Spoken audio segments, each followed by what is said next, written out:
basically what we're doing here is our proofs are going to follow a pattern every single time.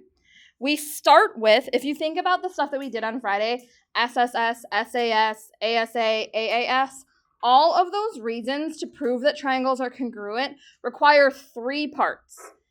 Some kind of combination of angles and sides, but they all need 3 things. So we are going to follow the pattern, starting with number 1, some kind of congruent sides or angles. Usually the first one is given to us. We're going to do it again. Congruent sides or angles. Again, sometimes this one is given to us. Sometimes this is something that we need to find ourselves. And then we need a third one. Now, oftentimes this third one is something that we are going to have to find ourselves using our diagram and what we know. We have a few go-tos that often pop up. I'm going to list those off to the side here. Our go-tos, number 1 is going to be reflexive. So we will use the reflexive property of congruence a lot to get us especially pairs of sides that are congruent. We will see the vertical angles theorem a lot to get us that angles are congruent. And then anytime we have parallel lines, we're going to get some kind of angle pair is congruent. Now, I'm going to tell you that like 90% of the time, what you're going to get when you have parallel lines is alternate interior angles are congruent, but just know that it could be corresponding or it could be alternate exterior. It kind of depends. But a lot of the time, it's going to be alternate interior. So we're somehow getting these 3 parts. Either they're given to us, there's something in the diagram we can find, or we're using one of these go-tos. Then in our final step, we are proving something. We are proving that a triangle is congruent to another triangle by one of our 4 reasons. Our 4 reasons, let me remind you, are SSS, SAS, ASA, or AAS. And that is the pattern that our proofs are going to follow every single time. So I'm going to color code these so that each congruent pair of sides or angles gets its own color to make sure that we've got all 3 pieces that we need before we can prove that these triangles are congruent. They're really, really not that bad. Let me show you number 1. We should maybe remember from way back when that I told you the prove statement always goes last. Do you remember when I told you that? So let's say triangle APX is congruent to triangle BPY. That should be a freebie. I don't know why yet, but I know that it's going to be one of our reasons. Let me list them out down here again. It's either SSS, SAS, ASA, or AAS. I don't know which one yet, but I'll figure it out. That's the first step. Questions on that? Then I look for my givens. My first given says angle A is congruent to angle B. My reason is given. I'm going to look at my diagram and make sure that that's highlighted. Easy enough. I have an angle congruent to an angle. I move on. I have another given. AP is congruent to BP. Again, my reason is given. I can see it in my diagram here, AP and BP. Now I've got a pair of congruent sides. I've got a pair of congruent angles. I'm looking for a third thing. I've run out of givens, so I go to my go-tos.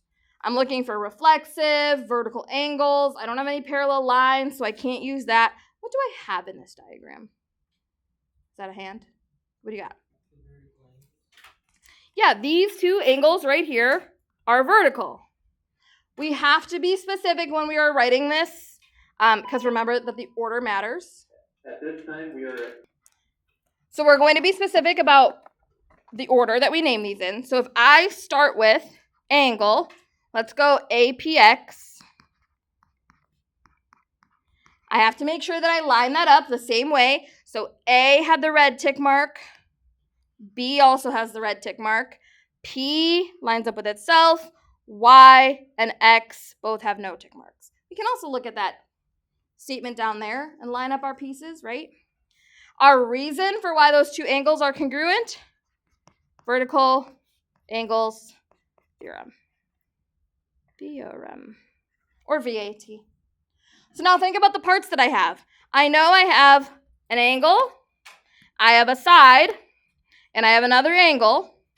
So I can rule out what it's definitely not. I know it's not SSS. I know it's not SAS. Do we remember how I tell the difference between whether it's ASA or AAS? Casper? ASA is like the sides between them, and like AAS is like those sides not. Yeah, if I highlight the side that is sandwiched in between my two angles, if that side is our congruent side, then I have ASA. It's sandwiched. If I highlight the side that's in between our two angles and it's not the side that we said, then it's AAS. Does that make sense? So our final reason here, ASA. And that's the proof. That's it. That's all we do. Any questions on that? Okay, let's take a look at the next one. Let's fly through these. So again, I'm going to start with my prove statement. I'm going to put that way at the bottom. That should be our freebie every single time. And I don't know why until I go through and prove all of these pieces first. My first given, JK, is congruent to LM. My second given, JM, is congruent to LK. And now I've run out of givens, so what am I going to find?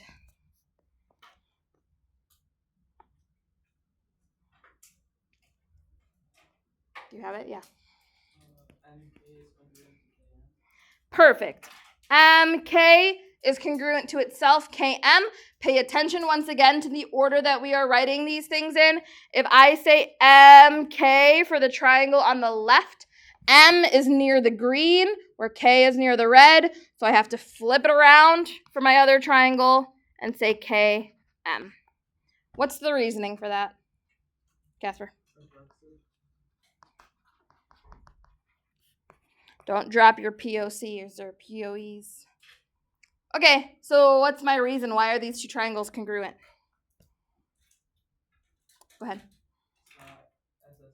SSS. Perfect. Any questions on this? Continue.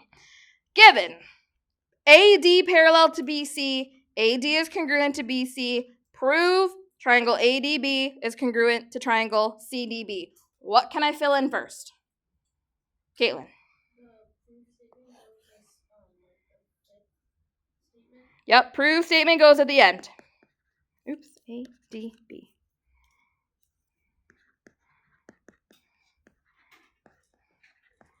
What else can I fill in? Aubrey. Perfect. Now our reason for that is given, but does that give us that a pair of sides or a pair of angles is congruent? That statement right there at the top. No. So I have to use that information to say something else is congruent. So if I know that AD is parallel to BC, let's use my transversal here. What does that tell me? What angles does that give me are congruent? Anybody? Casper? Like the alternate interior? Yeah, alternate interior. Which ones are alternate interior to each other? Go ahead. 1 and 3. We have to be careful here. 1 and 3 are actually here and here. Those aren't like trapped by my parallel lines. You see what I'm saying? So I have to use, the only correct one here is angle 2 and angle 4 are congruent. And our reason for that, parallel lines imply alternate interior angles congruent. I told you that one wasn't going away. It's back. Questions on that one? Now I finally have that those angles are congruent, so I can move on to my next color, and I can move on to my next given. What goes in step 3? Anna?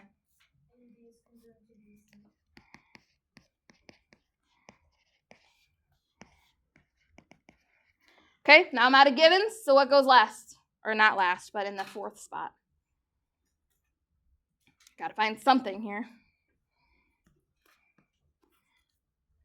Let's go with Ian. Perfect. And we flipped it the right way. We have B, D.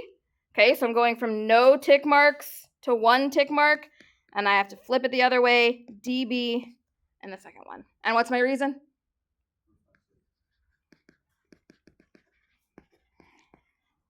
So then why are my triangles congruent? Got a lot going on here. I have 4 options. Why are my triangles congruent? Casper? Yeah, let's just double check because we know that we have a naughty one that we can't use all the time. So if I highlight my side and I highlight my other side, that angle that I have should be wedged in between those 2 sides, which it is, so I'm good. Any questions on that one? Okay, I gotta keep going through these because there's some weird stuff that happens. Number 4, help me out. What goes first? Or maybe I should say what goes last. Anna. Proof statement goes last. Always. Get that freebie out of the way.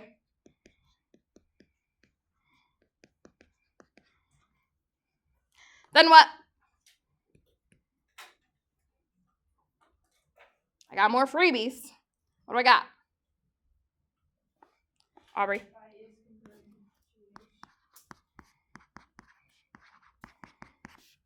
Another one.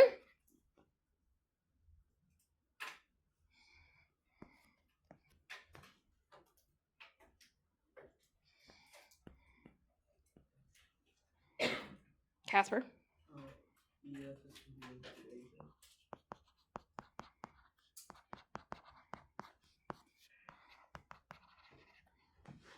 Another one. I still have one more given to take care of, don't I, Casper?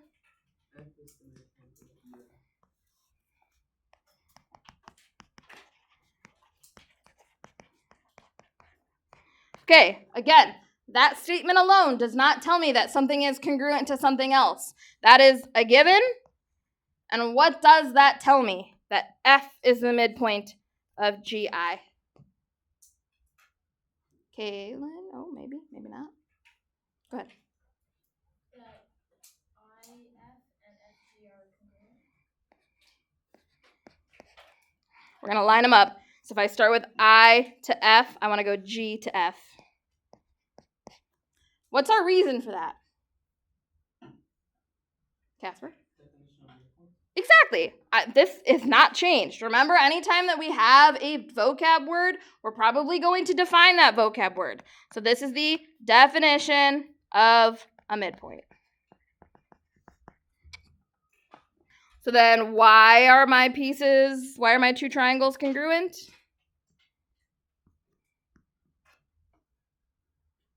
I have a side, and another side. It can only be one option.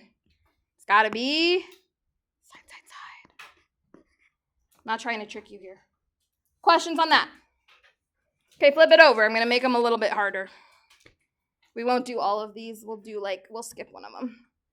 All right, 5. Let's get the easy stuff done. I'm going to put my proof statement at the end. A, N, X, congruent to triangle G, R, X. I'm going to take my first given. Now, this given is a little bit weird. I have X as the midpoint of 2 different segments. I'm going to split this up. I'm going to start with X is the midpoint of AG.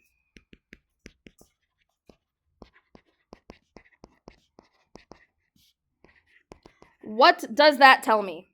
X is the midpoint of AG. Anna? Perfect.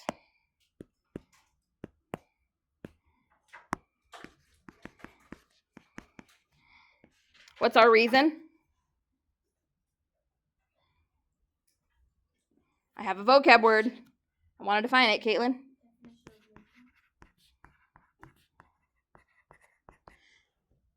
That's my first part. Now I'm going to repeat, kind of using the same given. X is the midpoint of an R.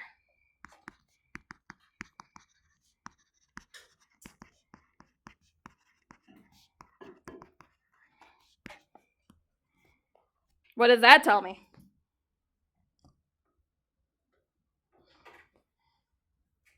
Go ahead, Anna.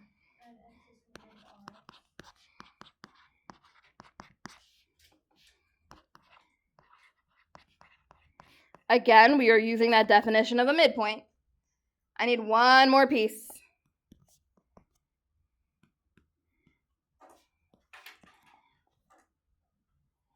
I'm out of givens, so what am I going to use here? Think about your go-tos, Casper. Perfect.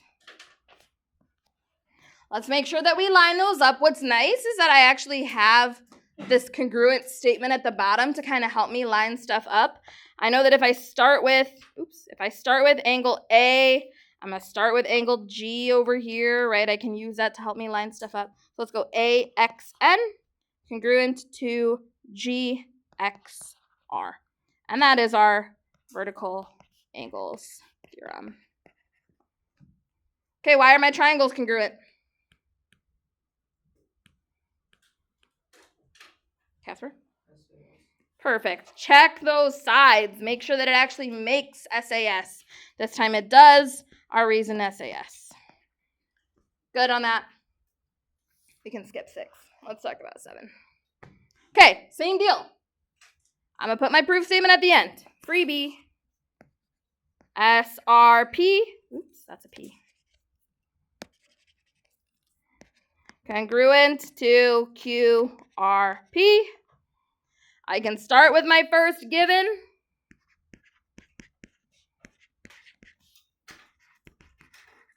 I can put my second given in there.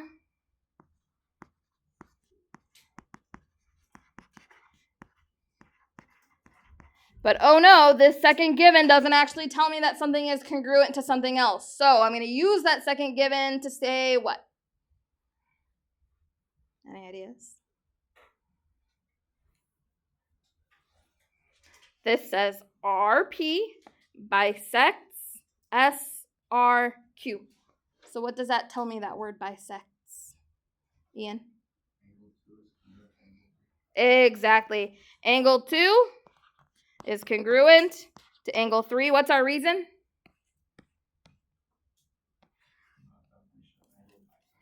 Perfect. We can't just say definition of bisector, by the way. It's got to be an angle bisector. Okay, so now I've got 2 angles. I know that I can't use AAA, so clearly I'm looking for another side. What side do I have here? Casper? Ooh, yes, but we actually can just say PR congruent to PR because I go from no tick marks to 1 tick mark, no tick marks to 1 tick mark. I don't have to get fancy. My reason, reflexive.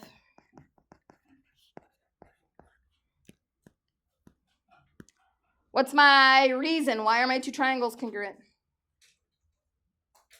Casper? Exactly. AAS. Pay attention to your 2 angles. They are not sandwiching in our congruent side, so that's got to be AAS. Good on that. Are we sure? Okay, one more, and then I promise I'll leave you alone. Oh no, it's got 9 steps. Are we going to die? We're going to be okay. These aren't that bad, right? We start with our proof statement at the end. Let's put it down there.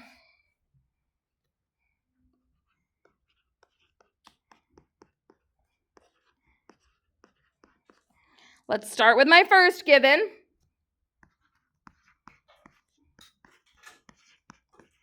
What does that symbol mean?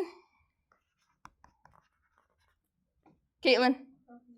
Perpendicular. So I don't have something as congruent to something yet. What can I say? What does perpendicular tell me? It doesn't tell me a lot, but it does tell me something. Dahlia? Yeah, perpendicular lines create right angles. That is their definition. So if I have PQ and QS are perpendicular, then I can say angle Q is a right angle. What's our reason?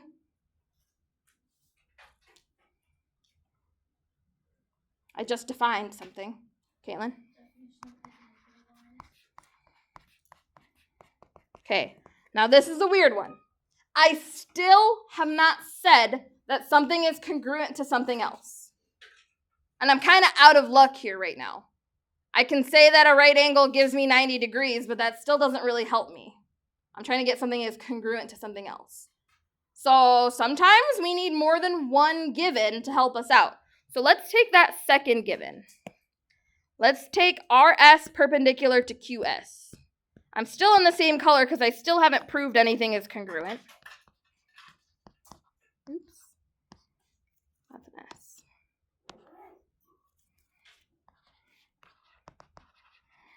Now, what does that tell me? That given there is telling me what? Anna. Perfect. Again, that's by the definition of perpendicular lines. Not technically a vocab word, but more of like a vocab symbol. When I see that, I'm thinking definition. Now what? How do I wrap this up in one good step to say that something is congruent to something else? Kaylin? Perfect. That was my goal. Now, why? Ian? Yes, all right angles are congruent. That's a sneaky one we haven't talked about in a while. All right angles are congruent. Don't let that one sneak past you. Okay, so it took us 5 steps to get that one thing. That's the reason this proof is so long. But we still have another given to take care of. Now I can move on to my other color. T is the midpoint of PR. Here's PR. What does that tell me?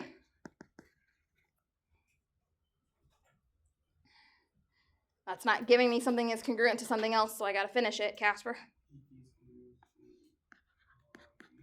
PT congruent to RT by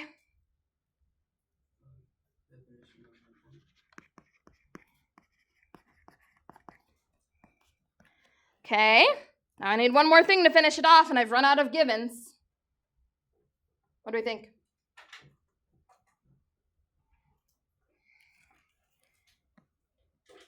Any ideas? Ooh. Anna.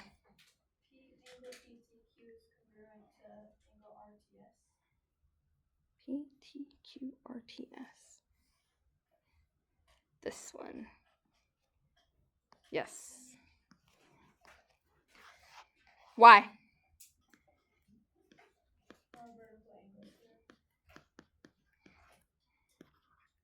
Make sure that we are lining those pieces up nicely. Ooh, let me stop zooming all crazy. Vertical angles theorem. Now, why are my triangles congruent? It looks like I have 2 angles and a side. So I'm between ASA or AAS, Casper. AAS. Why do we know? Yeah, if I highlight those 2 angles, that side is not pinched in between them, so this has to be AAS.